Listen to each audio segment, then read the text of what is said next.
Hey everybody, it's Mega T Garrett here, and I uploaded my first video of Shades of Doom, the level 1, a few days ago, and it seems like everybody really liked that video. I got some excellent feedback and other things to try and how to make the videos better, so I thank you for all the support out there. And this midweek, I'd like to try something new. There is a YouTube channel that I watch called Officer 401. It's an officer who is trying to create a lot of transparency between the public and cops and why they do what they do and everything. But he did a Q&A video, and I'll link his channel below if you want to take a look. But he did a Q&A video where he went to Google and he typed in, why do police, and then started with the letter of the alphabet. So why do police A and why do police B? And I thought that would be an excellent way to start out a Q&A video, is by going to Google and typing in, how does a blind person, and letter of the alphabet. So I hope this conversation will spark more questions from my audience, and we can make more Q&A videos, and I hope this may lead to some in-life videos where I can start demoing stuff and things like that and showing you more of my life. And I think this series would be a good midweek where I have less time to record versus a video game or a fitness video. So I'd like to start, of course, with the letter A. So this will be, how does a blind person A? And I typed that into Google, and I got my other laptop here. And I'm going to basically go through the questions, and I'm just going to answer them as honestly as I could. I took a short browse of the video, of the questions, but I haven't openly written down what I'm going to answer. So this is totally off the cuff. And if I remember, the first one is actually a pretty significant one. So you'll hear my screening software. It'll probably be fast enough so you can't understand it, but it's so I have the questions. So let's get started with the first question. How does a blind person and a deaf person communicate? So the first question is, how does a blind person and a deaf person communicate? Which is one you wouldn't think to ask right off the bat. But I went to school at the Colorado School for the Deaf and the Blind, which is in Colorado Springs, Colorado. And I interacted with deaf students a lot. The challenges, of course, is you can see that blind people can't see the sign language that they're doing, but also with interacting with a lot of deaf people, especially if they're deaf from birth, they don't know how to talk because they've never heard what speech sounds like. So when a deaf person tries to talk, it's not normal speech, and the blind person can't understand what they're saying. So there's a communication block. However, I was on the wrestling team in high school, and I was one of blind. There was two other blind people, and the rest were deaf. So we couldn't have full-on conversations, but we found ways to communicate. I would hold on to their hands, and they would go through the sign language for basic motions like let's go warm up or good job and stuff like that. Or we would just do certain hand signals to say go do this particular stretch, or this is what we're doing. So we weren't able to have full conversations, but we were able to communicate enough that we were a successful team together. And that's my experience with communicating with deaf people. I'm sure there's technology like a deaf person can call a blind person on the phone through a TTY. And I apologize if you can hear the fan of my computer, it's spinning.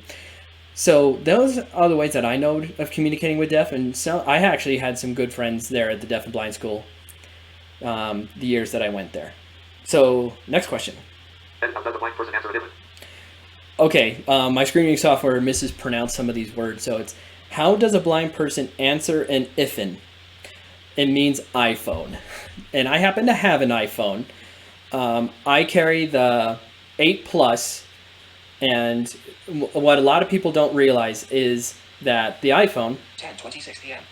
actually has screen reading software built into them already. It is an Apple product called VoiceOver, and I can give a demo on that some other time. But what happens when we answer the iPhone, we have a call coming in, VoiceOver will tell us the number or the contact that is calling.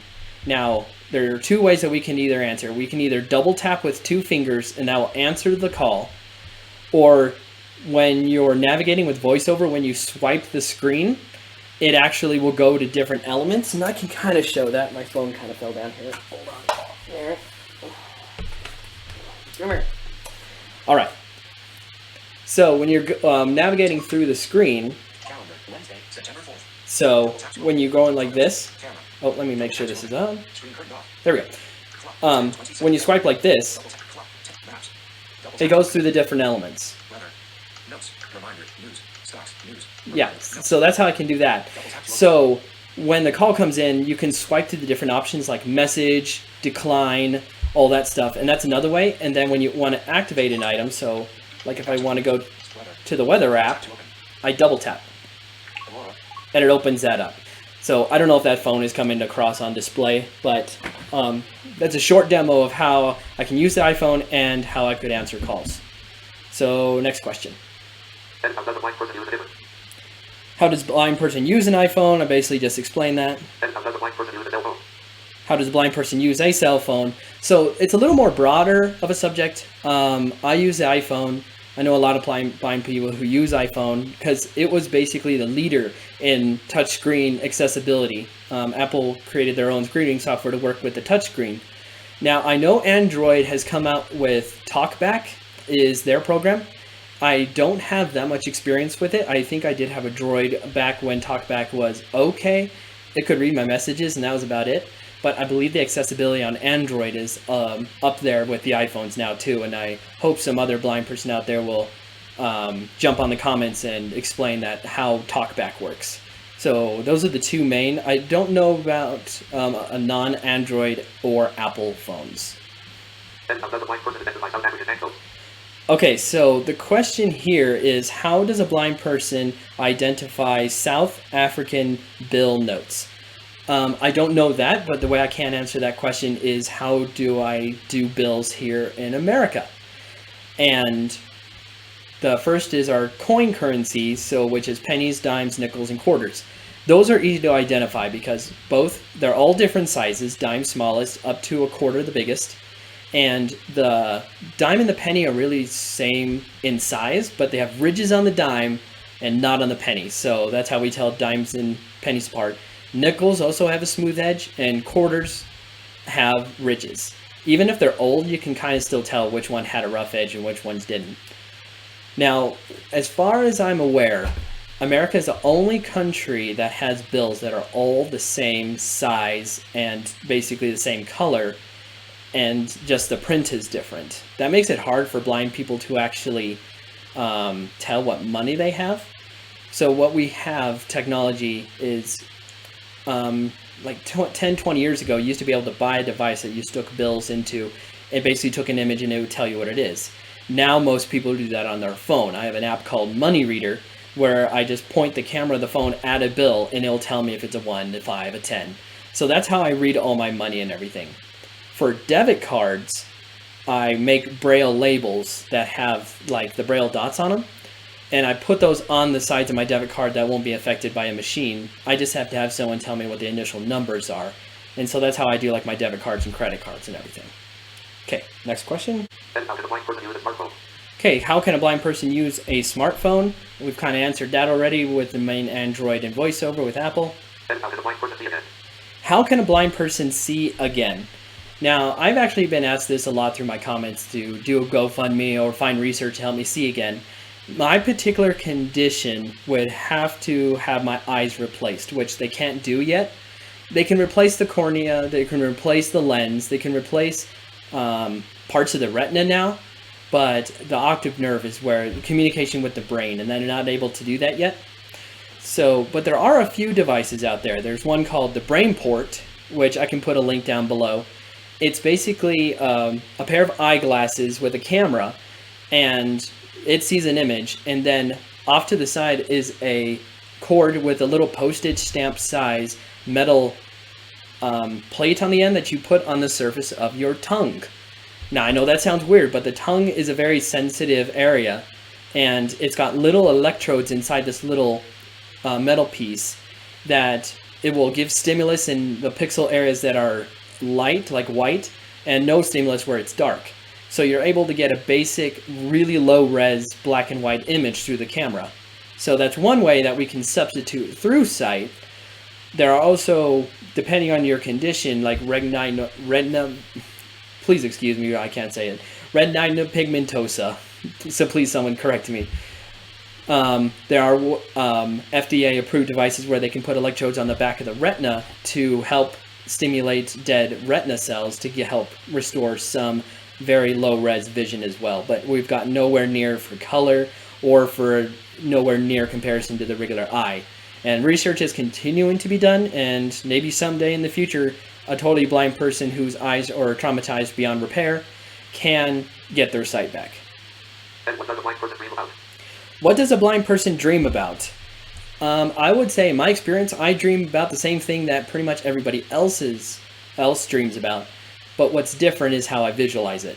Now, I lost my sight when I was like about 10 years old, and I would still dream in color because I knew all my colors, I knew what people looked like, I knew what objects looked like.